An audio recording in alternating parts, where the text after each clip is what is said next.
Hey Caroline, welcome to Masters of MEDDICC. It is a pleasure to have you on the show for maybe the second time. I don't know if we start by telling the audience the last time my laptop let us down and we couldn't quite hear everything properly. So by popular demand that from me, I've managed to persuade you to come back onto the show. Great to see you, Caroline. How are you doing?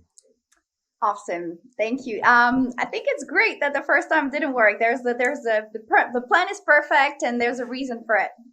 I like that. Yes, I like that. That's a good positive mindset to start off with. Caroline, for those of you that don't know you, could you give us a little bit of insight into who you are and perhaps how you got started in this wonderful world of sales of ours? Oh, goodness. I started sales by accident, pretty much like everybody, I think. First job on the ground, started for Computer Associates. And although, I wanted to work for L'Oreal in marketing, kind of got hooked. And then from then on, I just like sales, from inside at Computer Associates to Oracle, and then moved, wanted to be on the field super fast, wanted to be global super fast, and then kind of fell into management by chance as well, I suppose.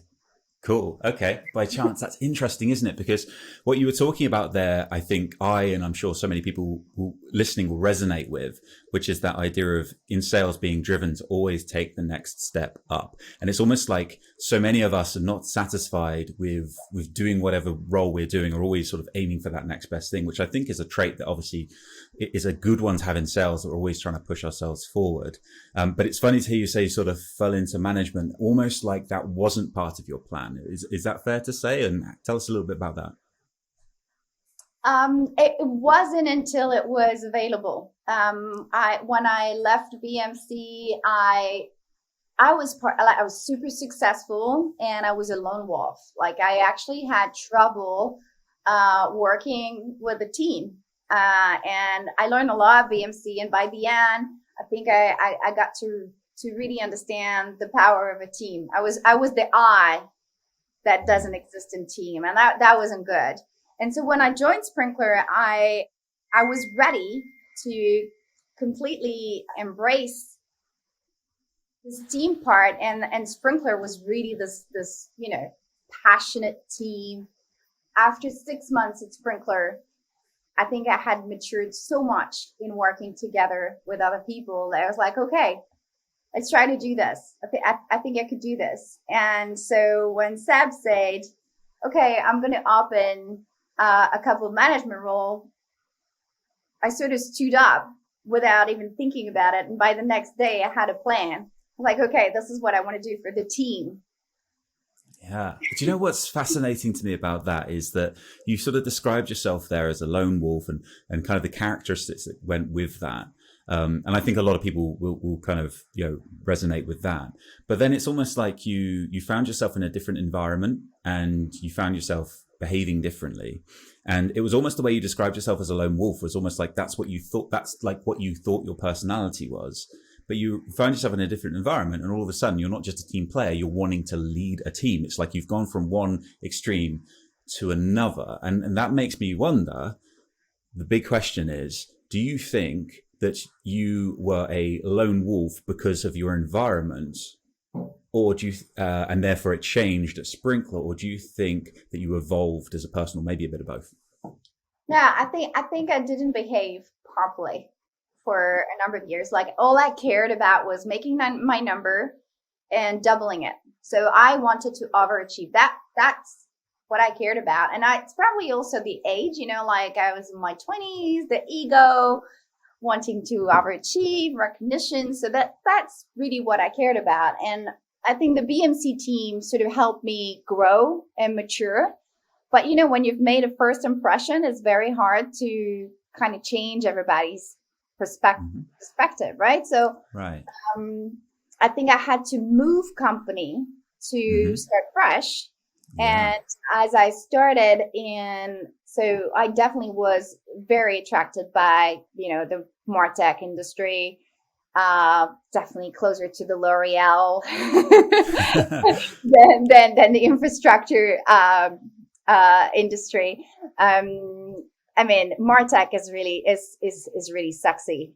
Selling MarTech is really not easy. One of the hardest, I think, but really sexy. And so joining Sprinklr, it was really like a second chance. So I had matured by the end of my BMC era enough to be welcomed by that team. And then I fell into, and like the Paris team was incredible. I think when I signed my contract, there were 8 people. And then I joined 2 months later, because I had big accounts at BMC. So the time that I put everything square and fair was 2 months later, there was 16 in the office. They had doubled already. Yeah. Do you know one thing I will say, because I do agree a lot with what you said there. And I think sometimes, having a reset and having a blank canvas and a new way of people getting to know you, and you kind of have that chance as well. That's why people love, New Year's resolutions, because they see it as like a new dawn of something new, which is cool. But I also say that, because many of the listeners won't know this, but we were at Sprinklr at the same time. I was in the London team, you were in the Paris team. From an you keep up together. Yeah, exactly. From an observational perspective, looking at that team that you had and Seb was leading in Paris, I have to say, I could see why anyone, even the most, ardent lone wolf, would have become a team player. Because from the outside looking in, again, I didn't, we're in different teams, so we didn't spend, I didn't spend time with your team, but, seeing how you came together, seeing how you acted as a team, it was like beautiful. It was a wonderful thing to see. It was like everyone, the classic kind of team things you'd want. Everyone wants everyone else to win. Everyone's helping everyone else to win. And I think Seb definitely deserves some kudos for kind of leading that, and obviously finding the right people, which is not just, it's not just one person's job. It's finding those right personalities and team players that they can all kind of pull each other forwards together. I'm not sure, to really stress the point here, I don't think we had anything like that in the London team. And that made me, and I'm really grateful for it. It gave me this really clear comparison of the power of a team that's kind of stuck with me ever since, if I'm honest.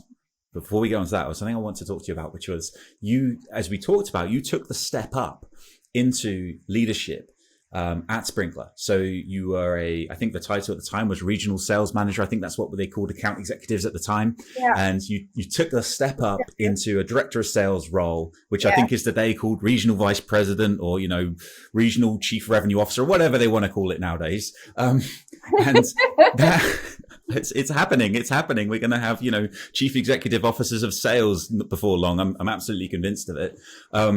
But you took that big step up, which is, which is a step up for anyone to go from an individual contributor to a leadership role.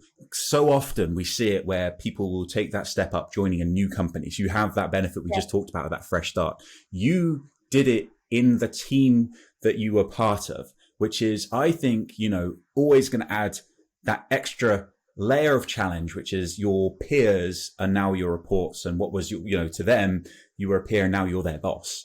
That is a topic that I get asked a lot about in our community, our MEDDICC community. And I'd love just to hear you talk a bit about that experience and any kind of guidance, advice, takeaways you'd give for anyone who's considering that step up. Well, I think the first advice to give everyone is, no matter how good a salesperson you are, no matter how much you think you've prepared yourself to become a manager, you're not ready. Love it. I love it. Yeah. You're not ready, because there's no other way than being in it and just trying. So you can read all the books you want. It's just like, I remember my dad telling me something. It's like, when your top performer, when you have a person that you have to let go in your team because, attitude or performance or any type of issue, your top performers are going down a level. And I was like, what are you talking? That doesn't make sense.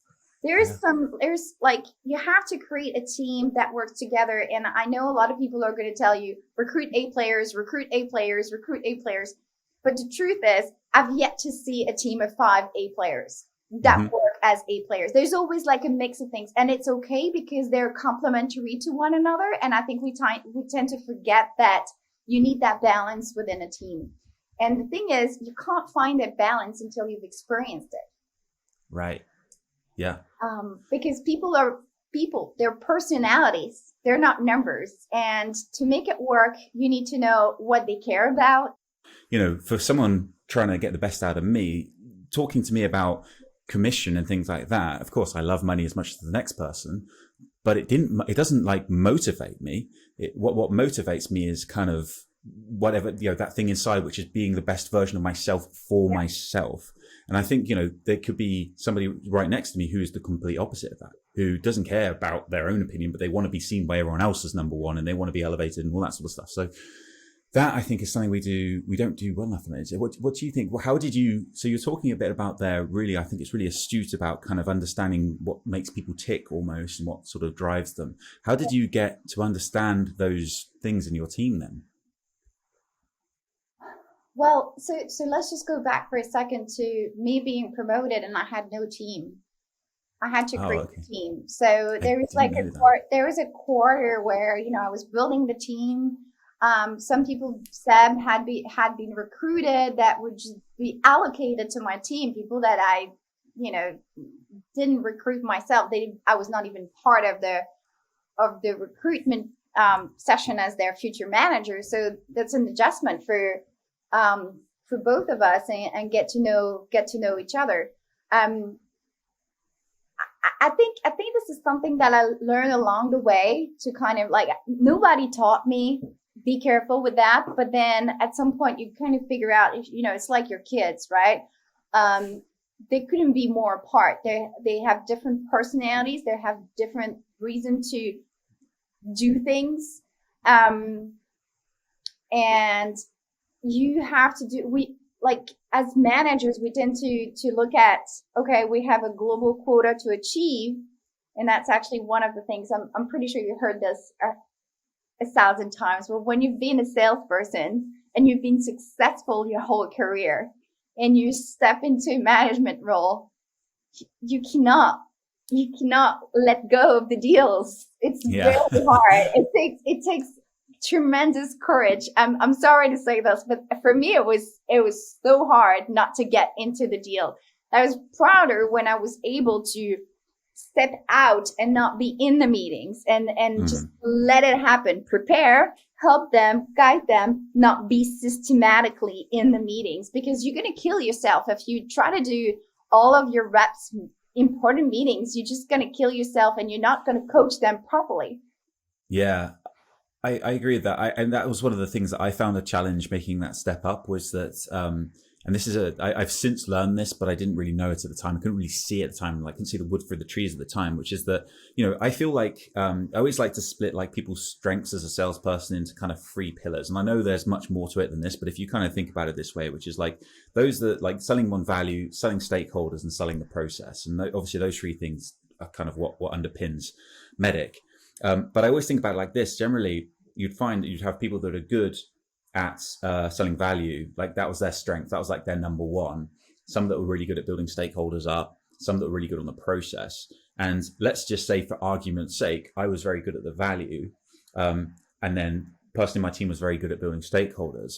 I would try and make them mini versions of me instead of like building their strengths that they have, which would be around stakeholders, which is like something I didn't really get at the time. And so I would try and like make these little mini Andys in my team, which was never going to happen because we've all got different strengths. And so, you know, it's much better to focus on building someone's strengths up than trying to like make them sort of a little carbon version unit. But it took me too long to figure that out. I think that was something I really struggled with. And that goes back to spending time on like one-on-one with each member of the team. And we're trying to focus on feeding them what the company is about, what we're selling, what the product is about, what the value is, and not enough like understanding what is going to make them successful within a short amount of time.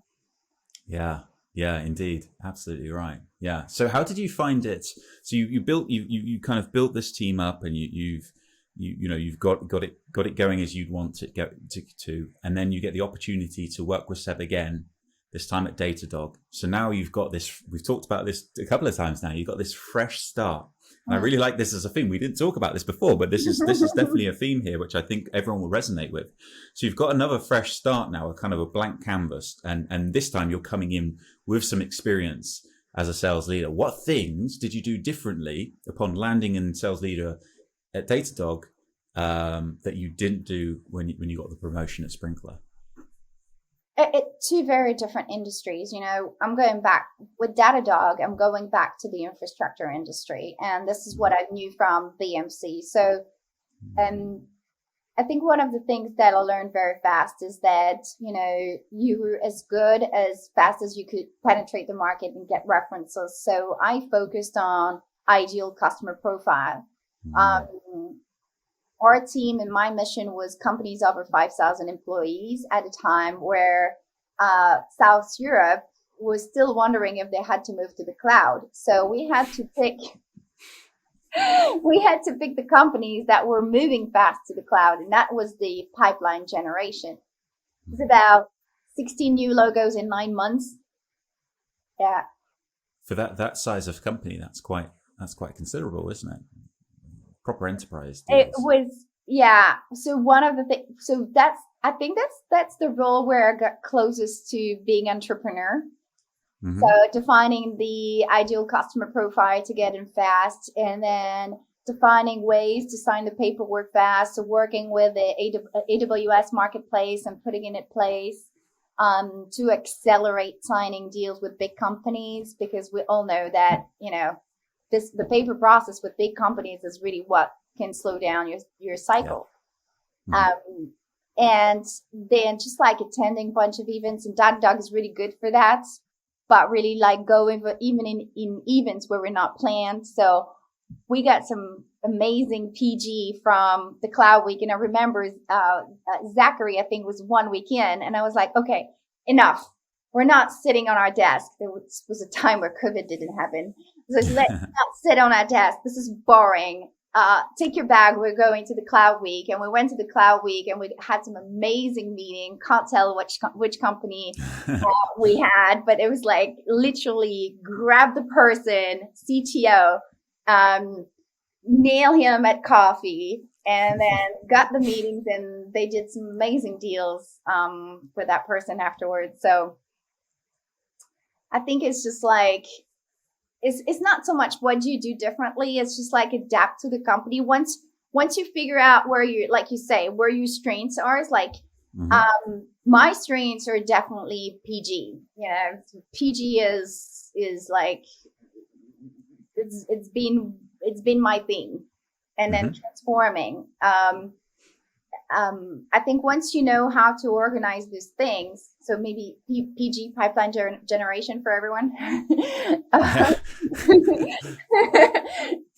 would assume people would know, but just in case. Just in case. And pipeline generation, that is, I think this was still off the record when we talked about this, is like pipeline generation that is not something you're going to qualify out. Basically, targeted, where you're going to have maximum conversion, maximum return on time invested. Yeah, and okay, let's dig into that a little bit, because I think this is a super interesting topic. That it's a funny one, really, because in my sort of world of MEDDICC, pipeline generation is often considered something that's already happened.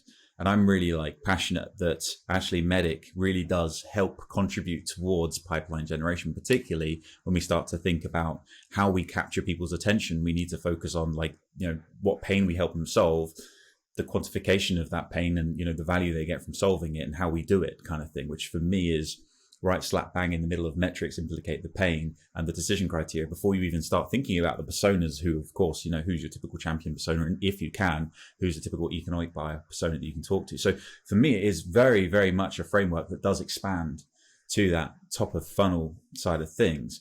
But one thing you said there, you talked a bit about a CTO that you'd met at Cloud World.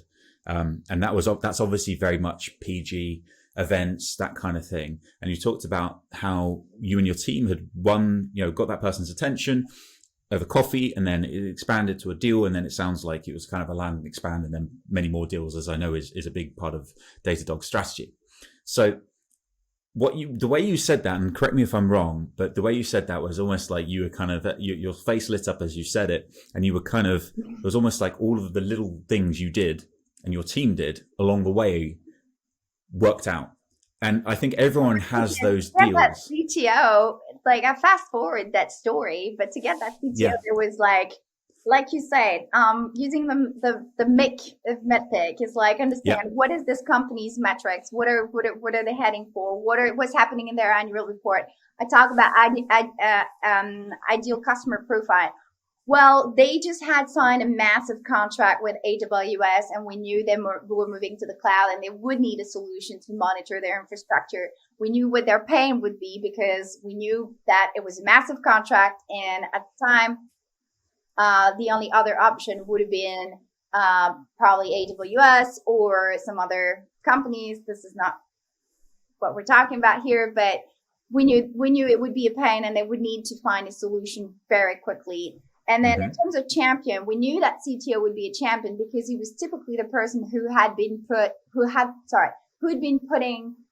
programs in place in other companies, and he was clearly the person to see the value of that. He was like carrying the AWS contract, was going to carry probably the MongoDB contract, and so on and so on.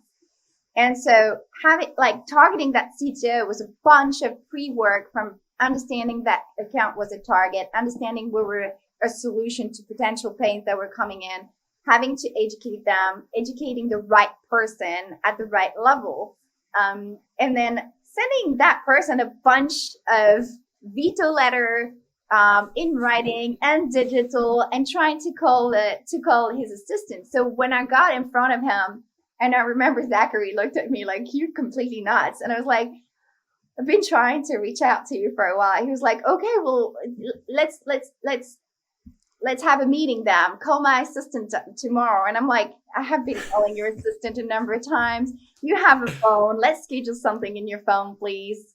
That way you can to me."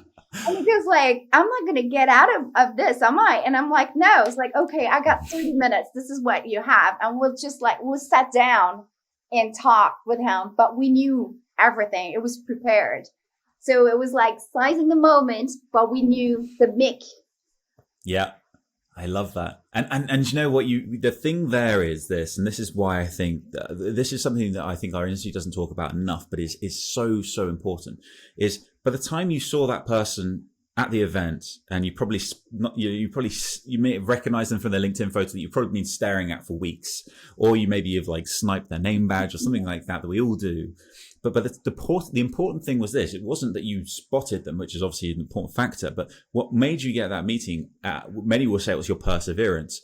Probably what really made that go from that kind of initial sit down to actually an opportunity was the work you had put in to those vetoes, to those outreaches, to those voicemails, where you had sat down probably for periods of time with your team and thought, how can I get this person's attention? What value can I bring to them? And like you say, it's in the M, metrics, is in the I, the implicate the pain, and the C, which is them for the champion and what that person was. What do they care about? It's not just who are they and how well qualified they are, but it's what do they care about? Yeah. And because you had over and over and over, as part of your second, your second nature, which is MEDDICC, you've been going over and over and over that, you were ready to go. And you could have been walking down the street and bumped into them. You could have been in an elevator in a hotel lobby and seen them in the elevator, classic elevator pitch. And that's the point. And I think that we as an industry, miss that point. We don't talk about it enough, which is that if we really focus on personal, outbounding and pipeline generation and really putting time into, that research, it's not just that it's going to resonate more. We're also preparing ourselves for the meeting that we're really going to get. And I think that's something that just doesn't get talked about enough. It doesn't. And I often get this where I'm talking to people about the importance of preparing for meetings and thinking about metrics and what metrics can you bring from your existing customer base that will resonate with that customer so you can open that conversation. And occasionally I'll hear people say, well, hang on a minute, if you're saying to me, I have to, before a meeting, I have to go and think about what customers I've got and which ones are relevant to the person I'm going to meet and what parts of their decision criteria will meet this customer and do all that work, then I'm not going to have any time to do anything else. And it's like, well, hang on a minute. Either you should be insanely successful if you've got that much good opportunity, or maybe there's an opportunity that you can increase your conversion rate and reduce your amount of opportunities and take higher order values in the meantime from less opportunities that you win more of. And I think that's going back to the point there, which is that if you put more effort in and do a better job, you'll get more out. And here's the really key thing that everyone overlooks. Everything is scalable. So that company there, I'm not going to ask you what industry they're in, but let's say they were a telco company. Right. And so you've put all this work into capturing the attention of this telco CTO. Well, there's more than one telco in France, isn't there? So that is scalable. That work is transferable to other telcos and probably other industries as well. Well, so the thing that you're saying is very interesting. And I see this a lot, especially in the MarTech industry, but across all industries, is the leap of faith that you have to take to say, I'm going to stop having 10 or 15 opportunities at 50K, and I'm going to reduce the number of opportunities to target 300, 500K deals. And it's really a leap of faith in yourself. It's like, but I have a 30% conversion rate, so I need my 10 opportunities so I can get my 200K number or something like that. Mm-hmm, but it doesn't work that way. It's better to have 3 opportunities at 200 and close one of these 3 rather than having 10. Mm-hmm. And as you grow, your ACV is going to grow. So what we see a lot, Andy, you and I think, in companies that are willing to implement MEDDICC is a will to increase the ACV. And to increase the ACV, the first step is the mindset. I want to talk to you about MEDDICC. I know you're very, very passionate about MEDDICC. I want to talk to you about things you see, because I know you work with lots of companies implementing MEDDICC, helping them get the most out of MEDDICC. Is there anything you see in terms of when you're working with maybe individuals or leaders or anything like that, that you can kind of spot very, very quickly whether these are strengths or weaknesses, and what sort of things are they? Because I think a lot of people listening along will be very keen to know about that. So just to make a transition between that story you just made about that person putting the argument, this is the art, right? And MEDDICC is just the science. And I strongly believe that you cannot use the science if you don't have the art.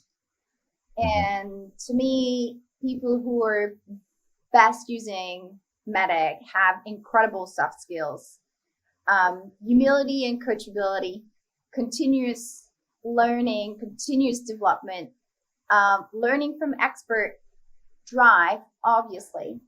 But what we tend to forget, we talk about the letters and we talk about what MEDDICC is, what it is not. Like there's a lot of talk, like you and I have been on common webinars.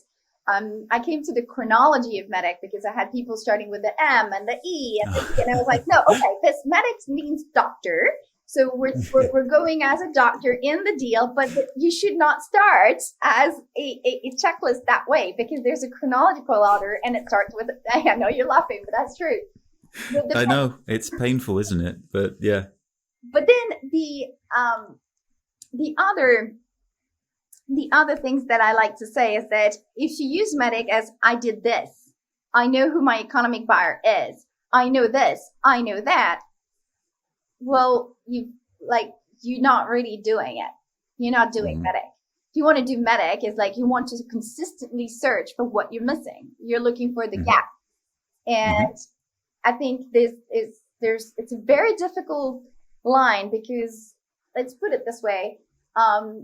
You were saying you didn't like to be in the spotlight, but in general, the sales team likes to be praised for what they do best. They don't like to be in that position where they're not praised. Doesn't mean that we're telling them they're doing things wrong. We're just saying, okay, in an opportunity, even when the deal is closed, there are gaps. And the point of MEDDICC is to consistently feel comfortable with finding the gaps. When do you master MEDDICC? You master it when you know your definitions and you know what that means, but you certainly master it when you can laser find the gaps in your opportunity consistently and seek help to mind the gap within the organization. Love that. Seek help within your organization or the customer's organization? Both organizations. Both, right. Yeah, I agree. Do you need help from your pre-sale? Do you need help from the customer success? Do you need help from your SDR? Do you need help from your management? Do you need help from the product in understanding something better? Do you need help from your coach in finding a real champion? Do you need from your champion in getting access to the economic buyer? You need to seek help. Use people as a team, a real team. Yeah. I couldn't agree more with that. I could not agree more with that. I always find it so funny that we as an industry, we focus a lot on not being single-threaded to the customer, right? So we put a lot of emphasis as sales leaders to say to the salespeople, make sure you're not single-threaded. You're not just talking to one person. You've got multiple contacts within the organization, which of course is really important. We all know the reasons why. We don't need to go into that. But one thing I always find funny is we never talk about the reverse of being single-threaded. So generally speaking, most opportunities I see are reverse single-threaded. And by that, I mean there's just one person talking to the entire customer's organization. But we have all of these great stakeholders. You've just mentioned them yourself. The SDR probably opened up the opportunity. Why don't they keep in touch? Why do they stop that nurturing they do when the opportunity is booked? I know there's incentives and compensation, but that's a different question. We don't want to worry about that. And then we've got, executives who should be connected to the economic buyer, if not more people there. So that's, second threaded there.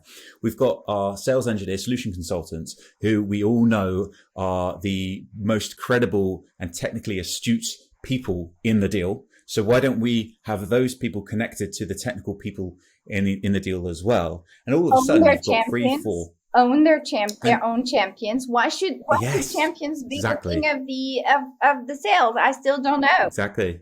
Yeah, it shouldn't, right? And so all of a sudden we've got this, instead of just being you as the salesperson connected up, you've got all of these different stakeholders doing all of this positive champion building, as you say, and doing all the things we know are really important, influence the decision criteria towards us, building stakeholders, building value, getting broader in the account. Don't talk about it enough. So I think that's a really interesting thing there. And but then you've got other stakeholders. We've got partners, right? We've got partners who are working with third parties, who can also be a part of this as well, who can then influence the agencies that may be working around the outside, the SIs that may be working around the outside, and all the other stakeholders that are there as well. So yes, I think that's a really interesting thing. Indeed. I think that when the entire village is owning that opportunity, SDRs, like you say, don't focus on quantity. Okay, let's go before SDRs. Leads are generated not based on benefits, based on problem that the company can solve. So marketing is outlining not benefits. Basically, you're going from a marketing that pushes benefits to a marketing that is pulling people that are identifying to the same pain that we're solving. So webinars are testimonial people. I couldn't do this. This was incredibly cumbersome, where we're working in silos. Or not even testimonials, but just like, hey, are you experimenting silos? Why are we always pushing something like, do you want to increase? Do you want to improve? These are not pain. These are benefits. Right. And when you fall into benefits, you fall into nice to have. Like other priorities are coming up. So marketing is pulling this type of leads. And then SDRs can focus on identifying those people that will fall into the ICP, the ideal customer profiles of having those pains. And then we're going to create a number of ways to do this. We talked about this, a lot of preparation, but they're going to create this intimacy. And that can be a digital intimacy, that could be an event intimacy, that could be a webinar intimacy, that could be warm calling, introductions from other customer intimacy until they get to have conversation.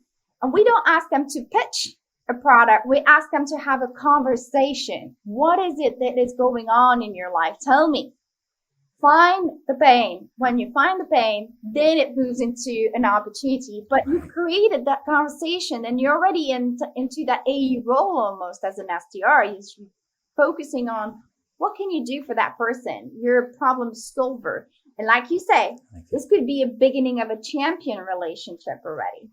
And then I'm not stopping there. It's like, okay, who else is experimenting this? Who could we talk about? So SDRs are becoming this like really like qualifying, not qualifying out, but really qualifying in. Yeah. Sort of, I don't like to say factory or army, but you get the point. They're I know what you mean. Yeah. Not as quantity, but as quality. And then when the A is there, Yes. they're really accelerating by proving value, bringing metrics, implicating the business pains and so on, and getting into all of these things that we know are so difficult, so creating the, like understanding the political landscape.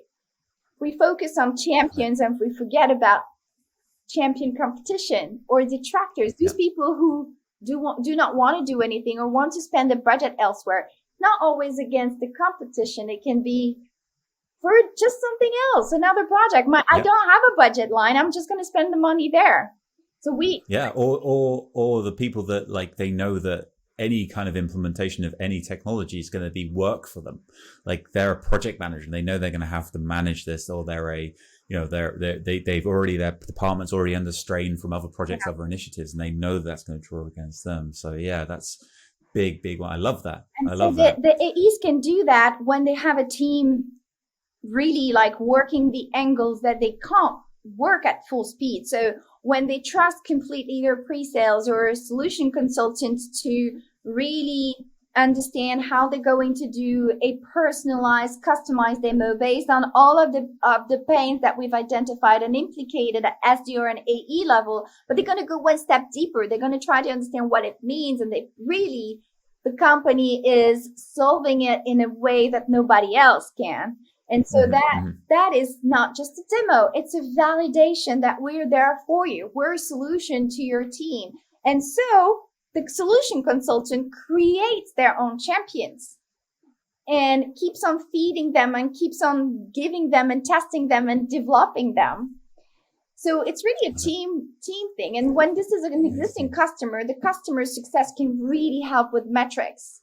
I'm not going to name the company, but you and I know that we did a land and expand that was quite massive at the time of Sprinklr. And one of the reasons that worked was because the team who worked the implementation of the land worked on 70 KPIs that they were measuring. Wow. So when we did the expansion and we were asked to do an RFP, we said no. And these are the reason we're not doing it, because this is what's happening in terms of success, in terms of KPIs and so on. And there were more to the story, obviously, but customer success played a massive card in there. Yeah. I love that. And I think that's just the thing, because you've already quantified the value at that point. And, like I always say, like those 70 KPIs are probably related back to the metrics you had in the sales process, or at least their evolutions of them, which is because it becomes like the great value that an AE using MEDDICC can do for a customer success manager in the handover is you've got the blueprint of how to work with this company, how to get a deal done, and all that kind of stuff. I could talk about this stuff for hours. We're right up on time, I'm afraid, but this is a whole other big topic that I'm sure we can get into again. Kaz, thank you so much for coming on the show again. Even though we didn't get to see you the first time, I have to say, I think the second time was even better. So, we've done the audience proud in that regard. Thank you so much for coming on. Thank you. Where can people find you if they want to connect with you? LinkedIn, and then it links back to the website, and LinkedIn is the best. Good stuff. Cool. All right. Well, thank you very much. And we'll see you soon. Thanks, Caroline. Thank you, Andy.